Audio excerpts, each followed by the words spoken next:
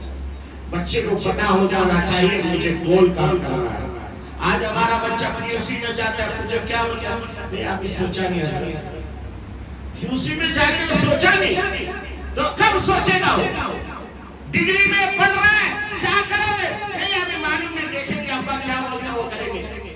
کیا بھائی, ہمارا کوئی ایم ہی نہیں ہے, ہمارا کوئی گیم ہی نہیں ہے, ہم کہیں کے پلیئر ہی نہیں ہے, ہم آزاد ہیں, جہاں جو ہاتھ پکڑ کے لے جائے ہم وہی چلے جاتے ہیں. میرے بھائیوں, اس لیے ہماری ذمہ داریاں بہت ہیں, اس لیے کہ امتا وسطا لتکونوا شہداء علی الناس.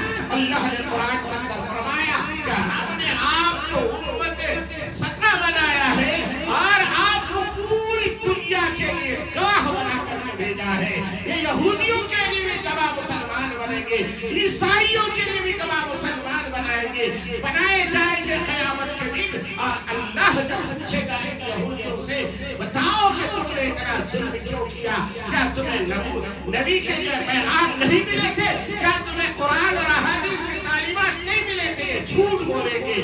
تب یہ مسلمانوں کو اللہ بلا کے پوچھیں گے, اے مسلمانوں ذرا بتاؤ کیا یہودیوں کو یہ امن کا پیغام ملا تھا کہ نہیں؟ مسلمان کہیں گے ہاں ملا تھا. اللہ پوچھیں گے ارے تمہاری پیدائش تو بہت بات کی ہے, یہ لوگ تو 2000 سال پہلے پیدا ہوئے تھے, ان کی گواہی تم کیسے بن سکتے ہو؟